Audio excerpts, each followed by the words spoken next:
Bonjour, bonsoir mes frères et sœurs et bienvenue dans cette nouvelle vidéo où nous allons encore parler du Mali.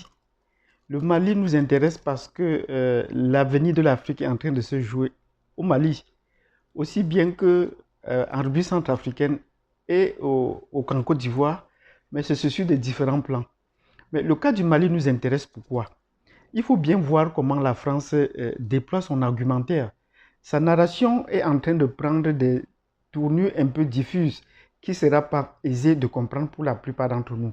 Et nous sommes sur cette plateforme effectivement pour dénouer tous les arcanes qui est lié à l'expression, à la narration que la France déploie sur le Mali. La France redoute le colonel Assimi Goïta parce qu'il n'a pas été formé vraiment dans son giron, donc il n'a pas tout le maîtrise, et c'est la raison pour laquelle il prend ses actions. Mais la France redoute également encore plus quelqu'un d'autre. Et si vous voulez savoir dans cette personne que la France redoute plus, abonnez-vous, cliquez sur la codification et préparez-vous, laissez-nous des pouces et préparez-nous un commentaire. Sur ce, je vous donne rendez-vous tout de suite.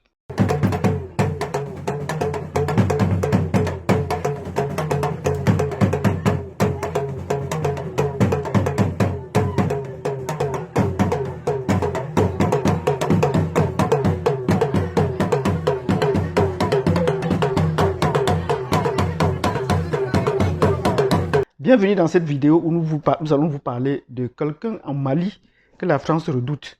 Oui, quelqu'un au Mali que la France redoute. C'est vrai qu'on est en train de dire que la France redoute Assimi Goïta. C'est vrai, c'est le Sankara, c'est vrai.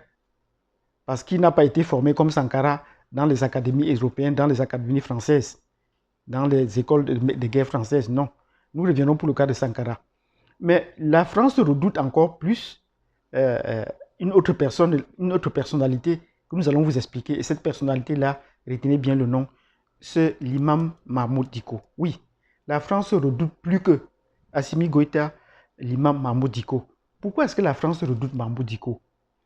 La France redoute Mahmoud Dicko parce que d'abord c'est un prédicateur. Donc en tant que prédicateur, il a une très forte personnalité. Et c'est une personnalité qui est très suivie, non pas seulement sur le plan religieux, mais ses prises de position sur le plan social peuvent ébranler la France. Parce qu'il n'est pas attaché à un pouvoir, il veut juste défendre son peuple.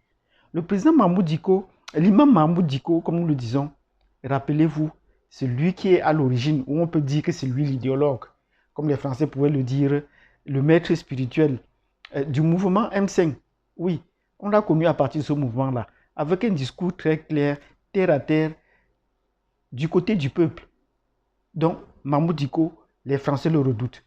Et il n'a pas seulement mobilisé le mouvement M5, mais il a également été à l'origine, et cette impulsion a également été à l'origine de ce qu'on peut appeler le renversement des pro-français.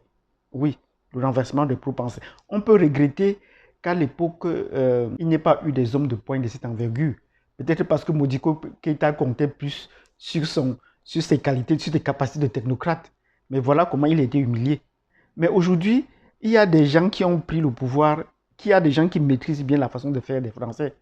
Donc, Mahmoud Dicko a commencé par intervenir dans ces mouvements de contestation pour dire que les choses ne devraient pas se passer ainsi.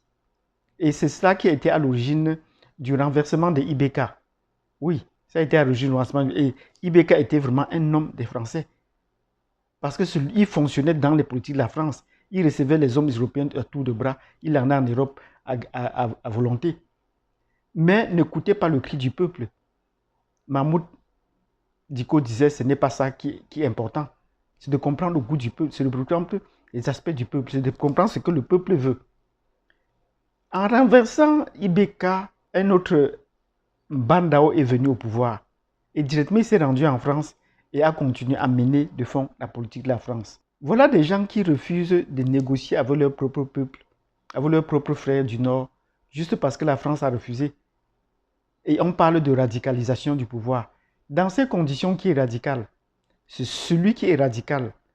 C'est la France radicale qui refuse qu'on négocie. Elle ne parle pas de dialogue ici. Alors que ailleurs, on comprend la France crier à corps et à cri de dialogue. Quand elle est en position de force, elle refuse le dialogue, comme au Mali, comme au Tchad. Mais quand elle est en position de faiblesse, comme en République centrafricaine, est cliqué pour faire le dialogue. Vous comprenez ces politiques deux poids, deux mesures. Et la dernière sortie de l'imam Dicko voudrait, nous devons dialoguer avec nos frères, même si ça n'arrange pas la France. Ce n'est pas la France qui va dire aux Maliens avec qui négocier. Voilà des positions qui continuent de gêner. Sachant cela, ou peut-être pour des raisons d'éthique, l'imam Mahmoud Dicko a quitté le mouvement M5. Peut-être pour mieux se concentrer à sa spiritualité, pour mieux être dans son rôle de guide. Mais n'empêche que de temps en temps, il fait des sorties et qui peuvent bien gêner la France, par exemple, sur la négociation avec les gens du Nord qui ont pris les armes. Il faut négocier avec eux. Et nous disons bravo à Assimi Goïta qui a compris que la première chose, c'est de prendre contact avec eux. Il faut négocier. Parce qu'en face de négociations, on ne trouvera, derrière les négociations, ces gens qui viennent du Nord négocier, on ne trouvera personne.